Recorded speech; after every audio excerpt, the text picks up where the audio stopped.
what's happening around the world and what's happening here at home. A very good evening to you and welcome to Primetime News. I'm Fernando. Let's take a look at your headlines for tonight. News first, headlines. Main sponsor. Durden's Hospital, dedicated to you.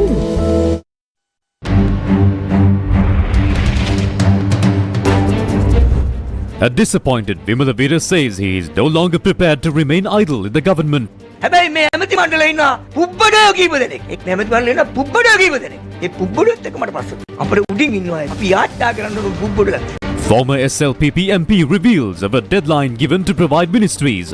Cabinet time දෙන්න නැත්නම් දවස් 15ක් ඇතුළත අනිවාර්යයෙන්ම ඒ 50 දෙනෙකුත් අරගෙන ආණ්ඩුවේ 50 දෙනෙකුත් අරගෙන විපක්ෂේ වාඩි වෙනවා කියලා. Government claims whenever attempts are made to uplift the country, certain groups and clans attempt to destabilize those efforts.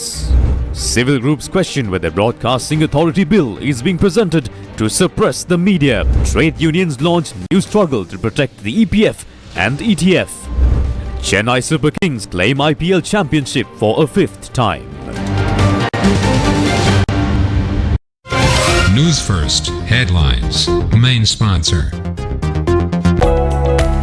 Durden's Hospital, dedicated to you. First up in news here at home, parliamentarian Lalith Dissanayake is the SLPP district leader for Digamadula, and on Tuesday he launched a barrage of criticism over the conduct of certain ministers. Lalith Dissanayake, who was also elected to parliament from the SLPP and currently serves as an independent MP, said that certain groups have already given deadlines for ministries. What is actually taking place in Sri Lanka's political sphere? Parliamentarian Lalith Dissanayake attended the SLPP media briefing on Tuesday with another senior member of the party, MP SM Chandrasena. මම අම්පාර දිස්ත්‍රික්කයේ දිගාමඩලේ නායකයා පොහොට්ටු. මම පස්තවරුද්දා දහදුක් වින්දා පොහොට්ටු. I am the SLPP district leader for Digamadula in Ampara. I worked tirelessly for 5 years to build the SLPP. I went from door to door and now I am suffering from a kidney disease. 65% of the Tamil and Muslim votes are in the northern and eastern provinces, and the SLPP won only one district from among the 8 districts in those provinces, and it was the Ampara district. Today I am alone in parliament. I do not need to stay like that. I have no issues with the majority in the cabinet. However, there are some members in the cabinet who assume that they are above all. I am not sure of the stance of the SLPP, and I will not fall to their level. This government was created by the SLPP, and many MPs were brought to parliament by the SLPP. Therefore, there needs to be respect in parliament. We have our respect and our rights, and we will not become political stooges. I do not mind for not being given a ministry. However, I have no desire to sit by myself in the government faction.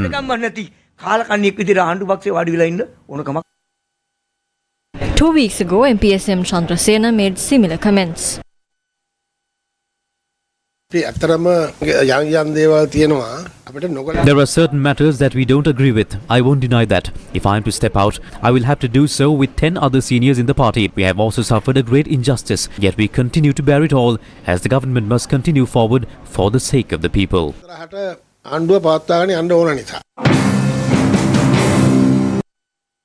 Lalith Dissanayake was elected to parliament from the SLPP. However, he remains independent in parliament with the Freedom People's Congress led by Professor GL Peiris. The MP said the SLPP had given a deadline to obtain the ministries. මේ cabinet ඇමතිගන් හම්බ වෙච්ච නැති ඇමතිවරු කොට්ටාසයක් ඉඳගෙන මේ වෙලාවෙත් certain MPs who did not get ministries are hunting for positions. Some of them held ministries for over 2 decades, and this country was ruined because of them. The SLPP government was ruined because of them. They are still running after Ranil Wickremesinghe to obtain cabinet positions. They had given time until the 27th to obtain cabinet positions. Likewise, they have said that if the positions are not given within 15 days, they will take 52 MPs with them and sit with the opposition.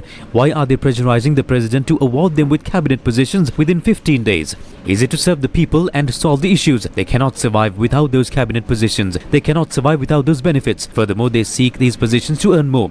Around 15 MPs who did not get positions would cross over. They would sit with the opposition because they are afraid of losing their positions and not for the love of the country. The Samagi Jana Balawegya said that the law must be enforced on MP Ali Sabir Rahim, who was detained by airport customs for illegally carrying gold and other goods, and also on State Minister Arunda Fernando, who issued a letter to allow a Chinese man who is wanted in China to enter the country. 2 weeks ago, a member of parliament with ties to the government was nabbed by customs for smuggling gold and other goods. The MP was released after paying a fine of 7 million rupees. What is even more surprising is that the same MP had made arrangements to go overseas via the same terminal. State Minister Arunda Fernando had sent a letter to allow a Chinese man who used a forged visa to enter the country. He is now in custody. The citizens of this country are wanting to see what legal action will be taken against the State Minister. The usual rogues are back in action. It is clear to us that Ranil Wickremesinghe is providing them with the protection required. සුරක්ෂිත ආරක්ෂාව රනිල් වික්‍රමසිංහ මහත්තයා සපයන බව තමයි අපිට නම් පේන්නේ. මේ රතු අරුන්තු කාර්යය වෙනුවෙන් Arunda Fernando, who shamelessly appeared for the person with an outstanding warrant, described that man as an investor, bringing in a massive investment for Sri Lanka. It is now clear that this man has a warrant against him and was deported. What does Arunda Fernando have to say about this? What is the government position on this? The government must question the minister over his relationship with the man. What investments did he bring to Sri Lanka? What are the deals that were reached with him? These matters need to be questioned. පුද්ගලයාත් එක්ක තිබුණු සම්බන්ධතාවය මොහොත් එක්ක ගෙනාපු ආයෝජන මොනවද මොහොත් එක්ක ගත කරපු ඩීල් මොනවද කියන කාරණේ ඉස්සල්ලාම ප්‍රශ්න කරන්න. The Justice Minister responded to these claims. It is unnecessary for a minister to issue such letters just because there was ministerial influence. The matter will not end. It will continue. An MP recently bought gold from the airport and he was an MP who supported the government. However, he shifted the opposition because action was taken. We will never support or protect such a member of parliament or anyone else. නැත්තම් ඔහු ආරක්ෂා කරන්න ඉදිරිපත් වීමක් අපි කරේ නැහැ. එහෙම කාටවත් කරන්න දෙන්නෙත් නැහැ. අදාළ අමාත්‍යවරයාට විරුද්ධ මොෂන් එකක් ගේන්න බලාපොරොත්තු වෙනවද? මේ වුණ නියෝජනය කරන දේශපාලන පක්ෂය. The political parties they represent must take the responsibility to take disciplinary action. If it is an influence and if it is proven by police investigation, the matter should be reported to the court. සිද්ධ වෙලා තියෙනවා නම් police විමර්ශනවලදී එහෙම දෙයක් එළිදරව් වුණොත් ඒ කරුණු අධිකරණයට වාර්තා කරන්න පුළුවන්. Justice Minister Dr. Vijayadasa Rajapaksa said that whatever attempts are made to uplift the country, certain groups and clans attempt to destabilize these efforts. Freedom of speech and freedom of expression has been established in the country, and Article 15 in the Constitution clearly states its limitations. Nobody has the right to make any comment that will create animosity among the people. Social media is a good thing. There is no issue about it. Social media needs to be used for the betterment of society. Due to the misuse of social media, various issues have arisen in the country. I earnestly request that these acts of destruction be stopped.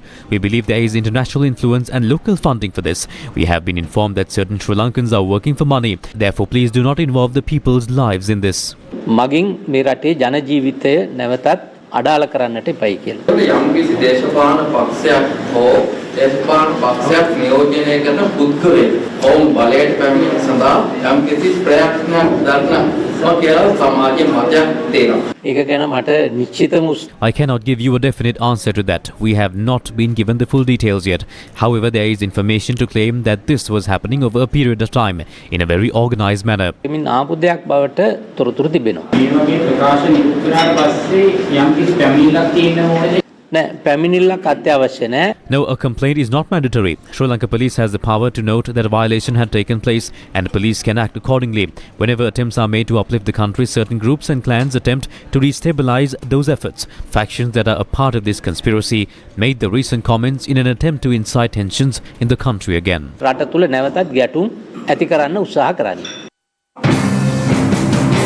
Premita Bandarathenakun, the State Minister of Defence, said that certain groups are attempting to create another crisis in the country when Sri Lanka has reached a decisive position to uplift itself from the economic crisis and venture into a path of recovery. He stressed that nobody will be allowed to create racial disharmony in Sri Lanka. The State Minister of Defence said strict legal action will be taken against such individuals and groups. The cabinet spokesperson also commented on the matter. විශාල සමාජ මාධ්‍ය භාවිතය තුළින් ආගමික වාර්ගික හැඟීම් පාරවන ඒ වගේම ආවේගජනක ලෙස වෛරය පතුරවන විවිධ කණ්ඩායම් විසින් සූක්ෂම වැඩපිළිවෙලක් The National Security Council was recently informed that various groups are carrying out a very organized agenda to spread racial tension using social media. The intelligence agencies have also provided the information they had gathered. As a responsible government, the President instructed the security forces and other agencies to be vigilant. We have learned a lesson from the Easter attacks. Therefore, if there is an issue, it needs to be inquired into and dealt with. The government will not allow for any disturbance on the people. අවශ්‍ය පියවර කල්ැතුව ගන්නට නිරාවුද අවිහිංසක සාමකාමී මිනිස්සුන්ගේ යහපැවැත්මට බාධා වෙන දෙයක් වෙන්න රජය ඉඩ දෙන්නේ නැහැ. Is the next step to impose restrictions on the media and social media. This matter is once again being raised as attempts are being made to introduce new legislation for the media via the proposed Broadcasting Authority through an Act of Parliament. The Cabinet Subcommittee appointed to prepare the draft has already prepared a preliminary draft. Its chairman, Dr. Vijay Rajapaksa, confirmed it on Tuesday. මේ කෙටුම්පත දැන් අපි අවසන් කරලා තියෙනවා. ඉදිරි සතියේදී සාකච්ඡා කරන්න යොදාගෙන තිබෙනවා. ඒ සියලු දෙනාටම ඒ සේවාවන් නිසි පරිදි කරගෙන යන නිසි නීත්‍යානුකූල The draft is complete and it will be discussed next week. There needs to be equal conditions and processes among all to provide them with a legal license to continue with their operations. We need to prevent conflicts among these institutions. The necessary provisions have been made. We will not be suppressing the media. We are providing the facilities. There is a new social request to control it by law. If not, we fear the people would take the law in their own hands over this. මර්ධනය කරන්න කියන එකක් නෙවෙයි මාධ්‍යයට පහසුකම් සපයන්න තමයි ඒ කටයුත්ත කරන්නේ. ඒක නිසා දැන් අලුතෙන් සමාජ මතයක් සමාජයේ ඉල්ලීමක් තියෙනවා. එක්ක මේක නීතියෙන් පාලනය කරන්න අපි මේක නීතියෙන් පාලනය කරේ නැත්නම් සමාජයට ජනතාව නීතිය අතට අරගෙන පාලනය කරයිද කියලා අපිට බයක් තියෙනවා. However, civil groups share a different view. The government made an attempt to use the Anti-Terrorism Act to censor media and social media that exposes the malpractices of the government and also sentiments against the government. However, due to local and international uproar, the government was forced to withdraw the ATA. They are now trying to introduce the Broadcasting Authority Act to regulate and suppress the media institutions, journalists and social media activists. It is clear why the government is media-phobic, because the government can no longer conceal their activities like before. Many media institutions with a strong backbone are keeping an eagle's eye on every move the government makes. So does the government now want to restrict the public's right to information? We must clearly state that the government has no right to do so. The government has absolutely no right to restrict people from getting information. It is the right of the citizens. මාධ්‍ය රටේ සැබෑ ප්‍රශ්න කතා කිරීම මේ වැඩබැරි දේශපාලඥයින්ට තර්ජනයක් වෙලා තියෙන වෙලාවේ ඒ අය උත්සාහ කරනවා මේ Media being independent and discussing the real issues in the country is a real threat to them. These politicians are trying to bring the Broadcasting Authority Bill and restrict the right to information of the public. The biggest problem the government has is the voice of the people. Their priority is to silence them. I believe this is the biggest mistake that is being made by the rulers of our country. කතා කරන එක කොහොම හරි වහලා දාලා නවත්තලා දාලා ඒකට වැටබඳින එක මං හිතනවා ඒක තමයි මේ පාලකයෝ කරගත්ත ලොකුම වැරද්ද.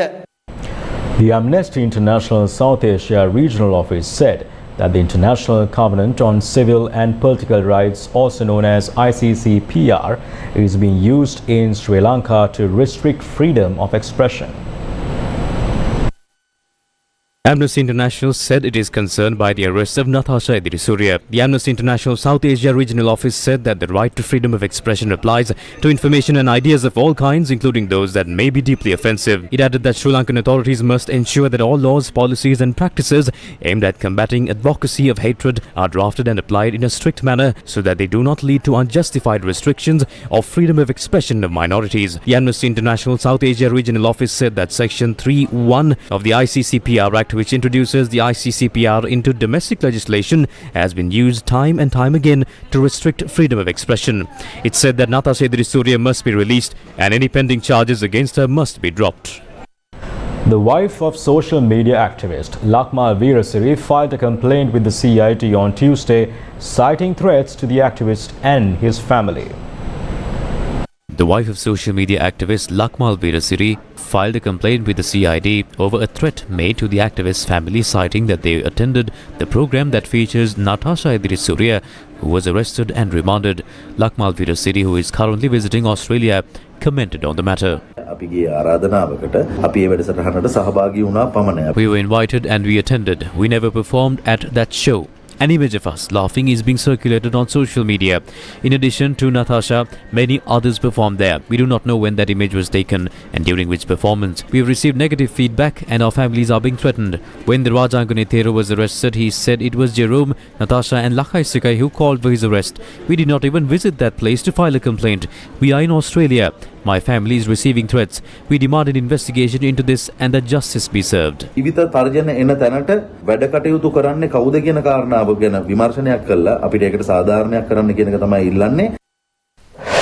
News first with the people. When a heart attack strikes, every minute makes the difference between life and death. With the right care and treatment at the hand of the most skilled surgeons and medical professionals. With the perfect environment for recovery. Darden's Heart Centre. Dedicated to you. Insurance කොයිද තියෙන්නේ? Super market එකෙන් වගේ තෝරලා බේරලා ගැලපෙන insurance එක අරගන්න නම් මේ තියෙන ඉන්ෂුරන්ස් සුපර් මාකට් එක. ඉන්ෂුරන්ස් එක ගන්නවා නම් ඉන්ෂුරන්ස් එකට කතා කරන්න. ශ්‍රී ලංකාවේ ඉන්ෂුරන්ස් සුපර් මාකට් එක insurme.lk. Welcome back. The National Poson Week will commence tomorrow and it will continue until the 6th of June.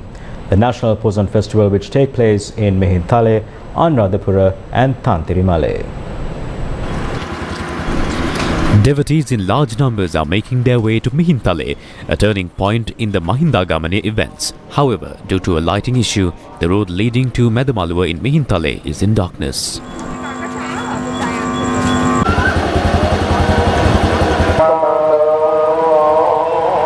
බොහොම අමාරුවෙන් ආවේ මේ පොඩි ළමයිත් එක්ක ලිස්සනවා පාර ලිස්සනවා කරුවලයි උඩහ බහින්න අපිට යනකොට සරපිකුත් හම්බුණා උඩට හරි බයින් තමයි ආයි පහළට ලයිට් තිබුණා නම් හොඳයි හරි කරුවලයි අපි දැන් කොච්චර බතිමුතුන් එනවද දැන් පොයට මීට වැඩි වෙනවනේ ඉතින් ලයිට් එකක් දාන්න එපා එක ලයිට් එකක්වත් නැහැ ඉතින් රජෙන් ඒව කරන්න ඕනි.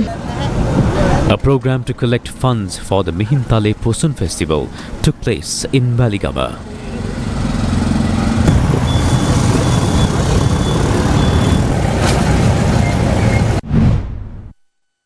Mahindagamane can be described as a turning point in the history of Sri Lanka, and it is of utmost importance to Sri Lanka's culture. The cabinet spokesperson compared the religious events planned for in the sacred grounds of Mehintale to the Homagama Poson Zone organised by him.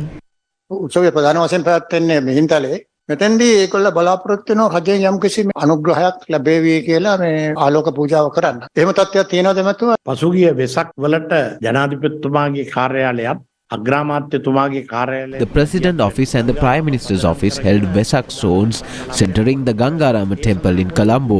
The electricity bill was settled from the budget of the President's Office. I am having a Poson zone and I have been told to make the electricity payment ahead of the program. This is the policy that applies to the whole country. එනිසා මේක තමයි විදුලිය පිළිබඳ රටටම පොදු ප්‍රතිපත්ති. The Samagi Joint Trade Union Federation convening a media briefing today alleged that China's Sinopec, which recently reached an agreement with the Sri Lanka government to operate 150 existing filling stations and 50 new filling stations in the country, is now forcing those filling stations owners to only sell the lubricants produced by them. තෙල් සංස්ථාව එක්ක ගිවිසුමක් තියෙන තෙල් සංස්ථාවට අයිති ලිහිසි තෙල් ලුබ්‍රිකන්ට් තෙල් එහෙම නැත්නම් කියන්නේ වාහන වලට අවශ්‍ය ඉන්ධන සමග පාවිච්චි කරන තෙල් වර්ග වලට අපි ලිහිසි තෙල් ලෝරි බස් 3 wheel motor සීලු දෙන්න. Lubricant oil is a product that is mainly used by vehicles like lorries, buses and three-wheelers. The license to issue these lubricants lies with the Ceylon Petroleum Corporation. Earlier we came into an agreement with the Hyrex company to produce these oils including face oil. We even built a factory extending to 25 acres in Muthurajavela and produced all these lubricants. Today you can't find even a tiny drop of these lubricants in any of the filling stations owned by the Ceylon Petroleum Corporation. Owing to the scarcity of lubricants in the market, prices of these lubricants in the black market skyrocketed. In 2003, when the Indian Oil Company extended their business to Sri Lanka, we warned that this is not an attempt to just sell their fuel in our market, but an attempt to steal our national resources. About a year ago, Sinopec commenced production of these lubricants in the country,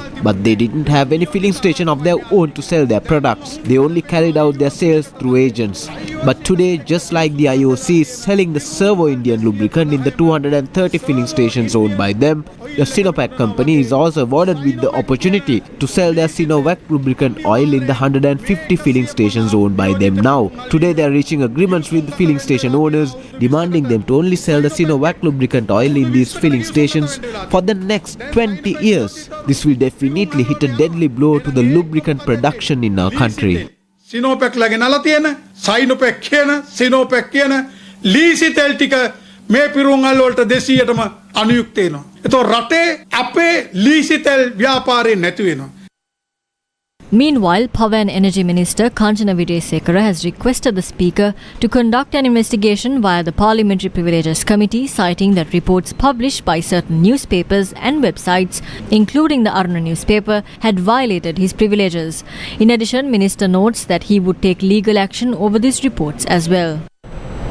The prices of a large number of essential food items in the retail market have skyrocketed. Vegetable prices in the retail market are higher than before. The Hector Kobekadu Agrarian Research and Training Institute in its April report said that the prices of a number of vegetables have increased. When considering the upcountry vegetable, a massive price hike of 64% was reported in carrot sales. Due to the low supply from Kalpiti and Puttalam, the price of nokol and radish have increased by 40%. When considering the low country vegetables, a massive price hike of 42% was reported in bitter gourd sales. The price of a kilogram of white kakulu rice, which was 180 rupees, is now 185 rupees. The price of a kilogram of dal, which was 360 rupees, is now 480 rupees. The price of a kilogram of beans, which was 280 rupees, is now 600 rupees. The price of a kilogram of carrots, which was 200 rupees, is now 480 rupees. The price of a kilogram of leeks, which was 240 rupees, is now 480 rupees. The price of a kilogram of local potatoes, which was 320 rupees, is now 600 rupees. The price of a kilogram of cabbage, which was 320 rupees, is now 540 rupees. The price of a kilogram of brinjal, which was 320 rupees, is now 600 rupees. The price of a coconut, which went up by 100 rupees in April, has increased by another 20 rupees. The price of a kilogram of chicken has increased from 1,300 rupees to 1,620 rupees. තෝරමාළු 3800යි පරාවෝ තියෙනවා 3000යි තලපත් 3400යි kilo එක කෙලාල්ලෝ තියෙනවා 3200යි විශ්වාස කරන්න බෑ විශ්වාස ඔක්කොම We cannot engage in our business like this. අපිට පාවලා තියෙන ලෝලු ගණන් වැඩි The prices of vegetables are high. බඩු ගණන් ඉරලු ගණන් සල්ලි නැහැ මිනිසුන්ට. The Joint Trade Union Alliance launched a program on Tuesday to protect the Employees Provident Fund and Employees Trust Fund. The trade union movement explained their future program during a briefing. The government's attempt to restructure domestic debt had put the EPF and the ETF of the 2.4 billion working masses at risk. The EPF or the ETF is the hard-earned money of the working masses of this country. The government took 3,318 billion from the EPF. That means 97.7% of the fund was taken by the government. The ETF has 470 billion as of the 31st of December 2022. However, the government took 468 billion, which is 99% of the fund.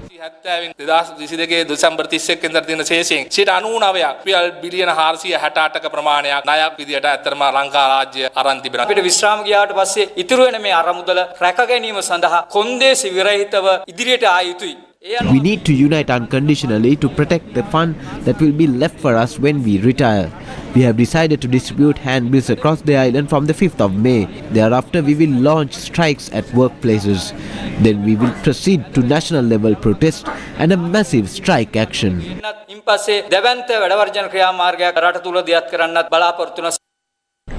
The National Fuel Pass QR system allocated fuel quotas will be increased with effect from midnight tonight.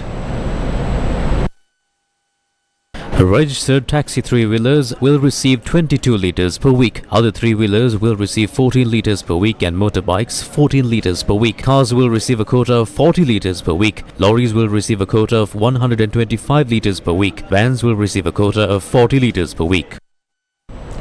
Meanwhile, the State Bank of India extended the tenure of the US $1 billion credit facility for a period of 1 more year for the import of essential medicines. Sri Lanka signed an agreement with India to extend the $1 billion credit line to import essentials for a period of 1 year. State Finance Minister Shahan Singh said that the signing of the agreement to extend the $1,000 million assistance scheme for the import of essential materials for a further period of 1 year was done on Tuesday. The officials at the State Bank of India participated in the event virtually. He said that the initial agreement was signed in 2022 March, and out of the $1,000 million allocated, materials were imported for $576.75 million. The state minister said that the agreement is extended for the remaining $423.25 million, adding that the government will prioritize the import of essential medicines till March 2024. In the past few weeks, we've seen the value of the Sri Lankan rupee appreciating. Experts say the rupee appreciation is not an indicator of the economic performance. It is not necessarily because of IMF the dollar is depreciating and the rupee is appreciating, and also the rupee appreciation is not an indicator of the economic performance of an economy. And a sudden appreciation of the rupee is not also good for exporters, like a sudden depreciation of the rupee is not good for importers. What we need is somewhat a stable exchange rate, not any surprises to the market by the way of appreciating or depreciating the rupee. Your demand is slightly going down, not slightly going down because of the high interest rates. People don't have rupees to buy dollars. As a result, people don't import. One option that the dollar can appreciate is if the central bank buys dollars from the market. But I think central bank is also in a policy that they are not intervening the market on one side. So as a result, is why the rupee is appreciating. The chairman of the Advocata Institute, Murtaza Jaffarji, also commented in this regard.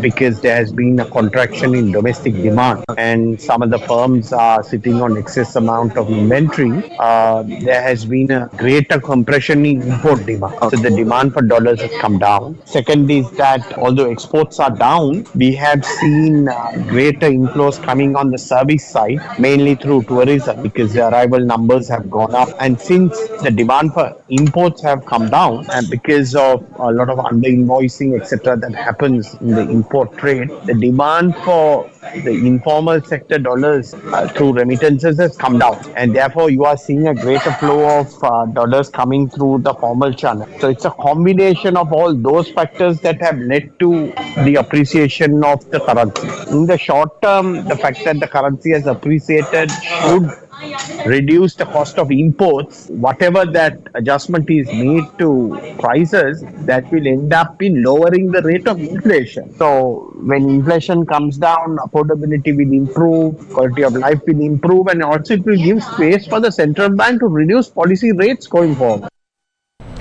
The lumpy skin disease affecting cattle had spread to 35 of the 46 veterinary division in the northwestern province. Department of Animal Production and Health noted that around 2,000 animals in the northwestern province are affected by the lumpy skin disease.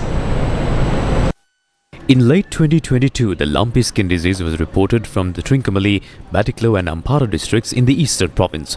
Currently, cases of the lumpy skin disease are being reported from the northern, north central and northwestern province of Sri Lanka. Farmers said that an animal that contracted the lumpy skin disease died in Abahenweva, Kurunegala on Tuesday.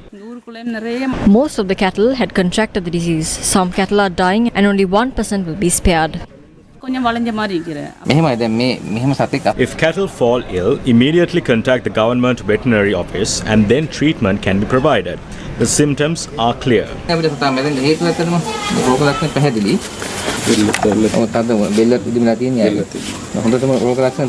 Samples of the deceased animal were directed to the University of Peradeniya for further tests. Farmers also said that an animal that was being treated for symptoms of the lumpy skin disease died on Monday.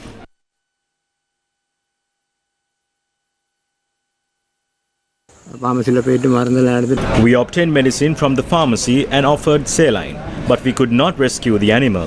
The lumpy skin disease was first reported from Africa, and the first case in Sri Lanka was reported in 2020. Lumpy skin disease causes fever, nodules on the skin, and is transmitted by blood-feeding insects such as certain species of flies and mosquitoes or ticks. We urge farmers to meet the local veterinary officer if their farm animals show symptoms of the disease. When the environment is clean, the spread of the disease is very low. It is not wise to consume the meat of sick animals.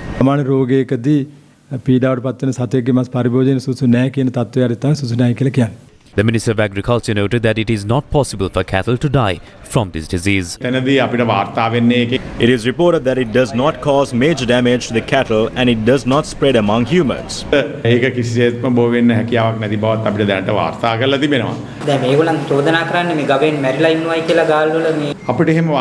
have not received any reports. We will issue directives to provide treatment.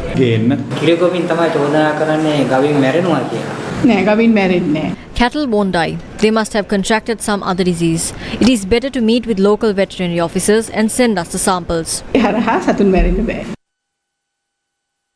The Capital Maharaja Group, together with the Asia Pacific Broadcasting Union, hosted the 29th ABU Intellectual Property and Legal Committee meeting for the second day today.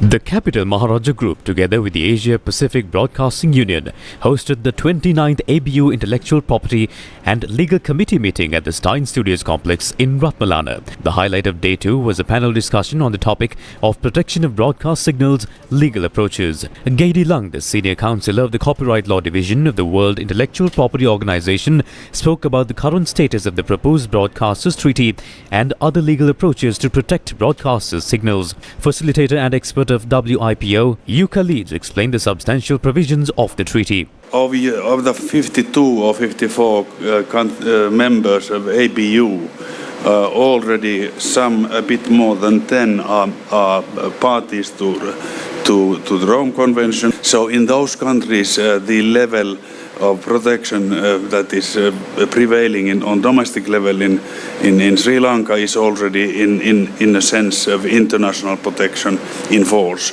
But many surrounding countries are still outside of the system. So why a new treaty? Because this level of protection in the Rome Convention is considered to now, 60 years after its conclusion, is considered to be outdated. The second session featured a panel discussion regarding law and journalism. The theme for this year's meeting was new developments in media and intellectual property law and impact on broadcasters. This forum was aimed at fostering learning and exchanging of ideas between the members of the ABU.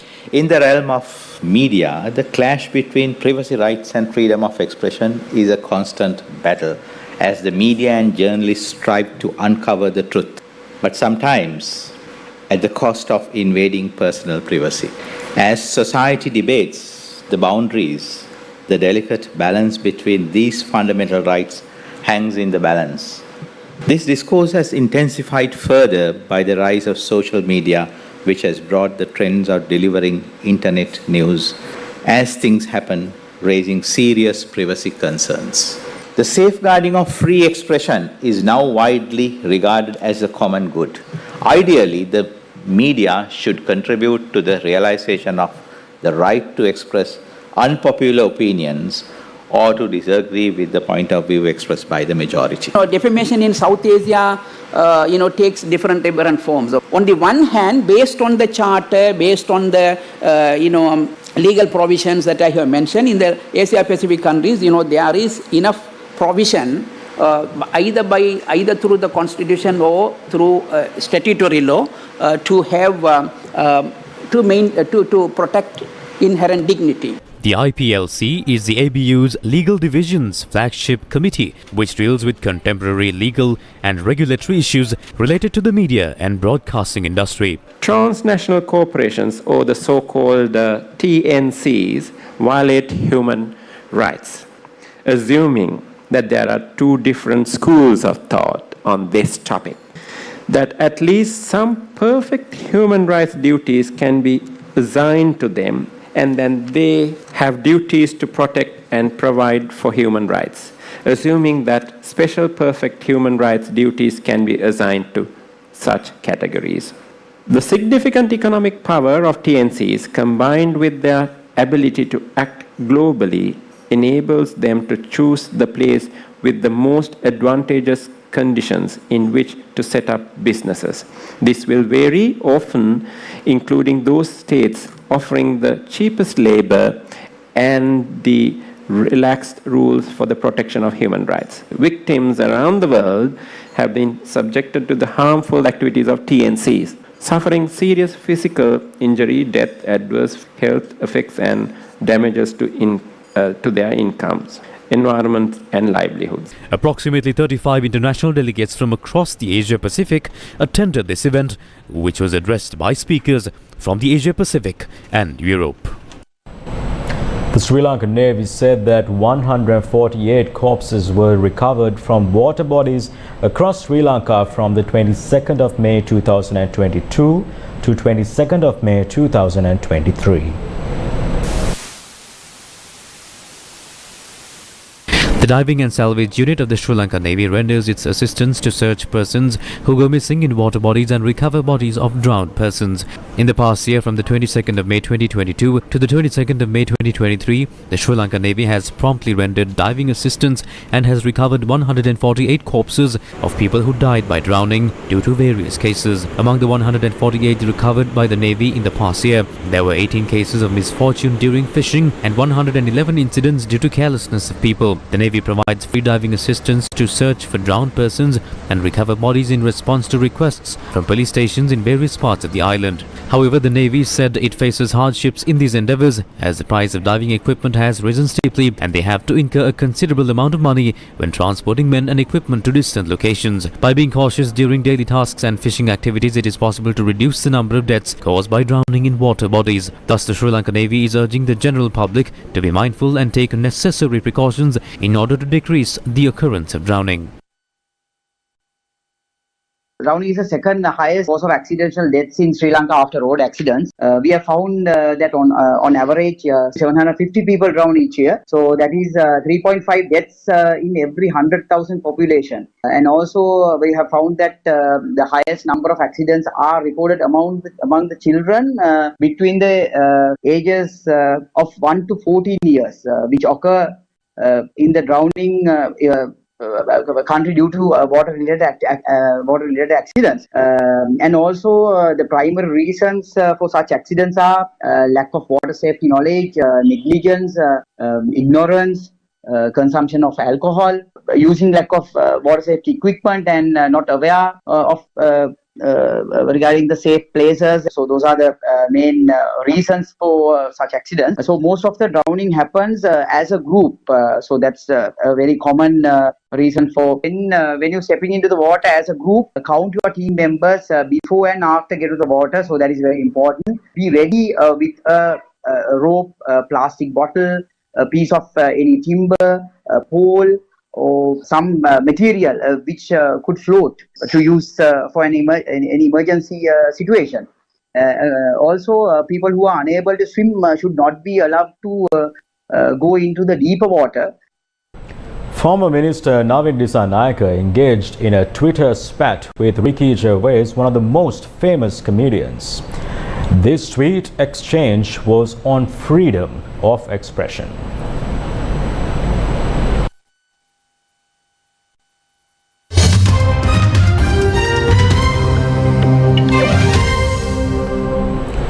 Fierce clashes continued in the European state of Kosovo, with protesters refusing to allow the functioning of local government councils, which protesters say have no mandate to govern.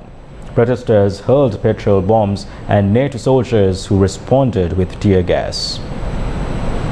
In a disturbing example of disputed governance, Kosovo experienced fierce clashes between NATO-led peacekeeping forces and ethnic Serbians, resulting in 30 soldiers from Italy and Hungary being injured. This recent incident is a part of escalating tensions that began when ethnic Serbs in northern Kosovo attempted to obstruct newly elected ethnic Albanian officials from taking office. The Serbs had boycotted the local government election, which were won by ethnic Albanians, with barely anyone voting. Kosovo police resorted to tear gas to disperse the crowd and allowed the officials access, lending the neighbouring state of Serbia to take place military on high alert and deploy more troops to the Kosovo border. The root of the conflict in Kosovo traces back to 1998, when ethnic Albanians rebelled against Serbia's rule, leading to a brutal crackdown by Serbian forces. Kosovo, then recognized as an independent state by several European nations, but Serbia has refused to do so. An Iranian journalist is currently being tried behind closed doors on accusations related to a coverage of the funeral of the Kurdish Iranian lady whose death in detention last year led to months of turmoil. The murder of Mahsa Amini, 22, while she was in morality police care for allegedly breaking Iran's Islamic dress code, set off a wave of widespread unrest that lasted for months and represented the largest challenge to the country's cleric leaders in decades. Both Nilafur Hamedi of the Sharq Daily and Elahe Mohammadi, a reporter from pro-reform Hamihan Weekly, were on trial on Monday in Tehran on charges of colluding with hostile powers over coverage of Amini's killing. According to Iranian law, the charge can result in death penalty. Mohammadi and Hamedi were charged with being CIA foreign agents in a joint statement issued by the intelligence ministries of Iran in October.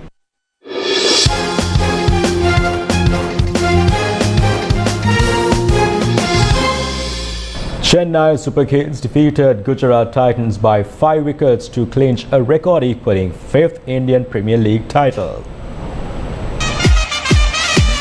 The final was originally scheduled on Sunday, but incessant rain forced the organisers to move the game to its reserve day. After Chennai Super Kings MS Dhoni won the toss and elected to field, Shubman Gill walked out to bat, having smashed 300s in the last 4 innings. Gujarat were put into bat and racked up an imposing 214 for 4 in their 20 overs after number 3 batter Sai Sudarshan capitalised on a strong start and smashed an incendiary 96 off 47 balls that included 6 sixes. In the run chase that was interrupted after just 3 balls before the rain returned, Chennai went on to survive intense drama before Jadeja sealed victory under the Duckworth-Lewis Stern method, hitting the last ball for 4, having hammered the previous delivery for a 6. Mistime, and it's taken. Down to the ball. Chennai Super Kings won their 5th Indian Premier League title in dramatic fashion as Ravindra Jadeja's last over heroics secured a 5-wicket win over defending champions Gujarat Titans off the last ball. Never bet against MS Dhoni and CSK. In thrilling scenes in the early hours of the morning in Ahmedabad, Jadeja hit the last 2 balls for 6 and 4 of Mohit Sharma as Chennai chased a revised target of 171 in 15 overs.